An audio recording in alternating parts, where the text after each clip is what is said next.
Hi, I'm Andrew Armstrong and welcome to the Back Office Teardown Lab. If you've got controllers and you've got kids, you'll know why these little silicone covers are necessary, and that's because they destroy these things. I wanted to play some games the other day and I discovered every single controller in the household has damaged tops.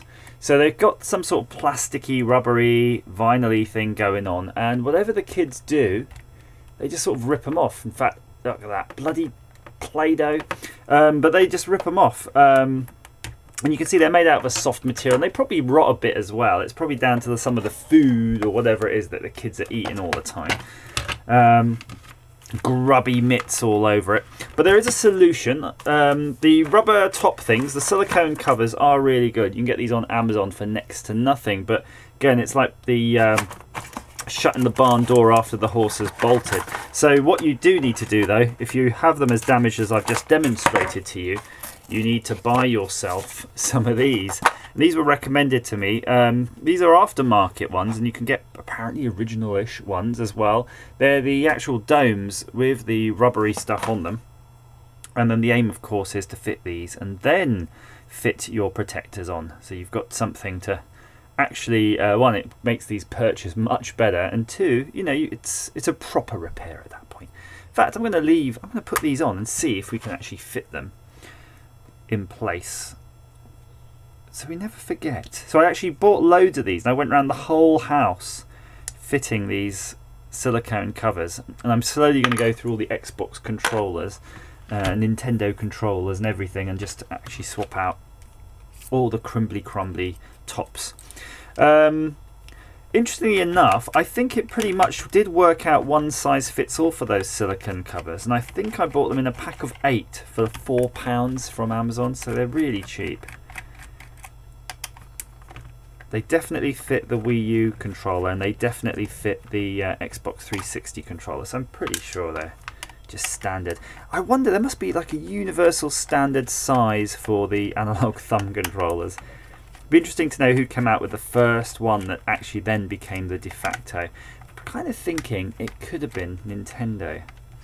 If I recall, that old N64 had one right in the at the bottom, a bit like a pistol grip. Right, let's get those out. It's just only one screw didn't fall out. See what detritus awaits us. Right, so it's been a while since I've opened one of these. I don't know if it comes with the top or the bottom. I suspect everything will stay in the front though. I'm only used to the actual, the ones which have got the batteries as well. This definitely seems to have some additional purchase here. I hope there's not a secret hidden screw. Is there a secret? Oh, there might be. Yes, there is. The hidden secret screw. Warranty is now void. Alas. Okay. I'm going to go this away. Okay, that didn't work really. The buttons. So, fortunately, they do look like they're all keyed nicely. Something else fell out. That's one of the start buttons. They are all keyed.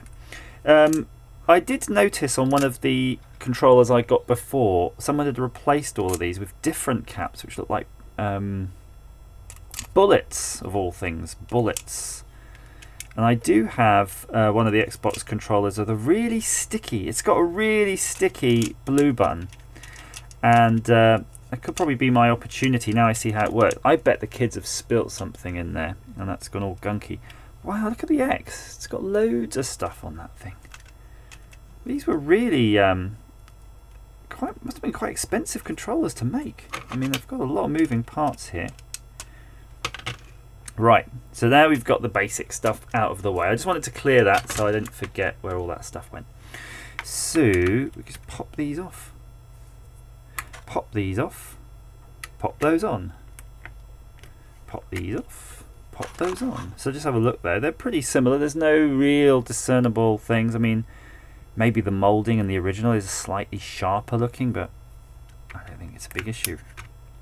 The big issue. Great.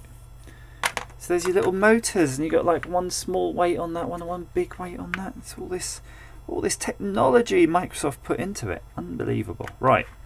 I think though, looking at this whole assembly, if I could just get this right, the implication is still though that everything probably needs to be fitted into this. So I'm going to just put our membrane.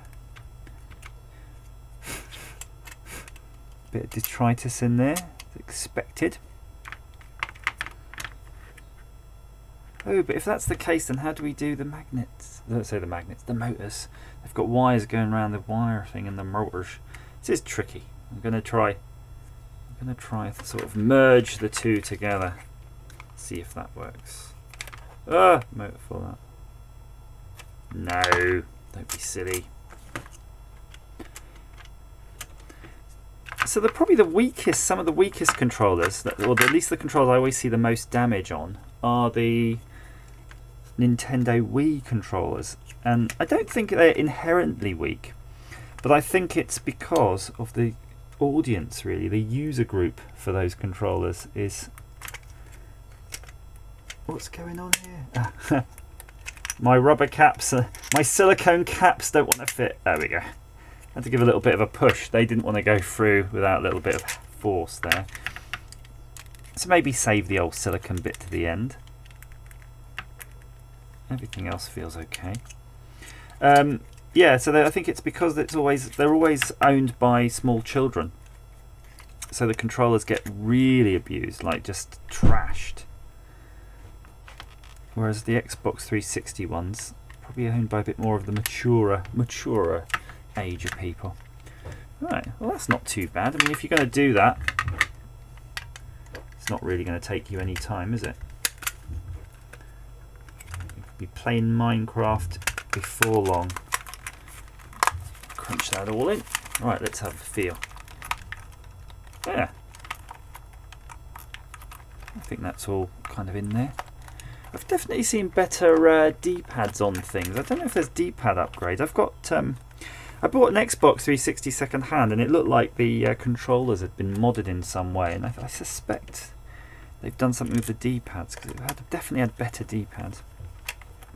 But I remember you could bling them out. You could buy all sorts of fancy metal work, plastics, gold coloured parts and things for them.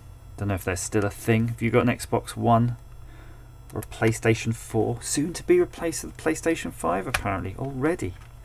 It's almost like they just don't keep these things out anymore. They just want to keep selling you. Upsell the hardware, upsell the hardware.